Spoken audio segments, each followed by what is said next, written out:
Everyone, welcome back. So this week we are continuing to talk about the ancient Greek philosopher Plato and his student Aristotle. Both of them have this theory of art where they view art as characteristically representing the world, that is, reflecting reality in some way or another. Now, we saw last week that Plato thought that this could go really, really wrong because art can reflect falsehoods about the world. It can fail to represent the world accurately, so he thought, we better get rid of art in our ideal republic, or else it's going to be deceiving people about the true nature of reality. Now, his student Aristotle comes along, and Aristotle has some of the same qualms with Plato's ideas that a lot of you had in the discussions last week.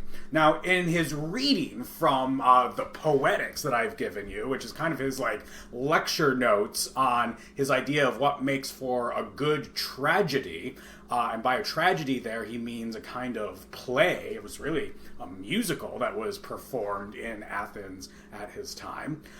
He's talking about, what makes for a good tragedy and contemplating the nature of art again. So you'll see he thinks primarily about two sorts of art.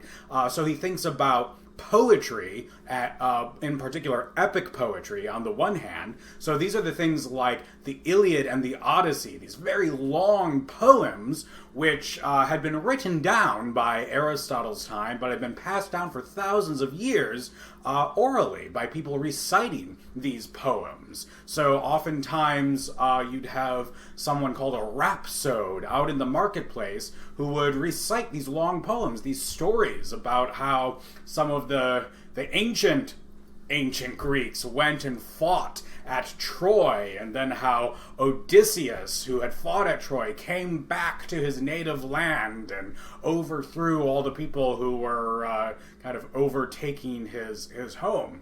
And so you have these verse poetry that would tell stories. So, for example, the Odyssey starts off in a new translation saying, "Tell me about a complicated man.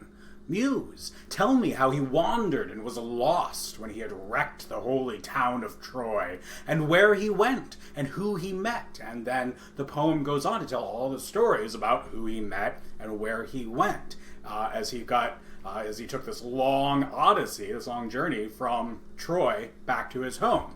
So that's epic poetry.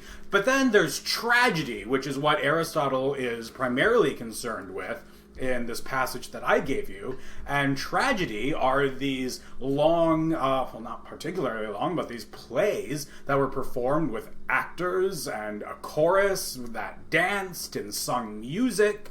And in particular, one of the tragedies he has in mind is the play Oedipus the King, which is the story that I relayed a little note in the reading on perusal, but it's about Oedipus, who has been foretold by the prophets to murder his father and marry his mother, and he ends up doing that and is so appalled by it that he gouges his eyes out at the end of the play. But you can see here, there's this dialogue where these plays would be enacted in front of an audience, where the prophet Tiresias comes up to Oedipus and says, "Hey, look, you mock my blindness.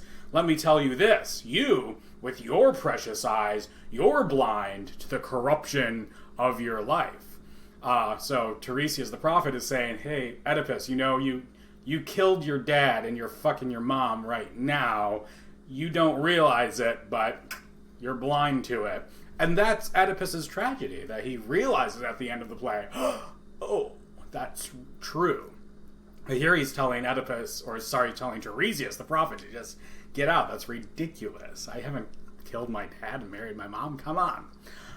So when Aristotle is talking about the imitation of tragedy, of action and character, he has in mind, what is going on when an actor on stage pretends to be Tiresias or pretends to be Oedipus? What are they imitating, and how does that imitation work?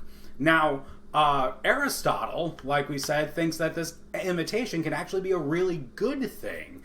So he goes against his teacher Plato, who thought, you watch too many movies, it's going to rot your brain, let you get a false sense of reality. Aristotle argues, actually, this kind of imitation is going to be really good for your thinking. It's going to open up your mind to new possibilities that you wouldn't have considered before. So in a second video, I'll come back and give you some background on how the metaphysics of Plato and Aristotle differ, and why that causes Aristotle to think, oh yeah, art can really teach you a lot about the world, even if it does not reflect the world as accurately as you might hope.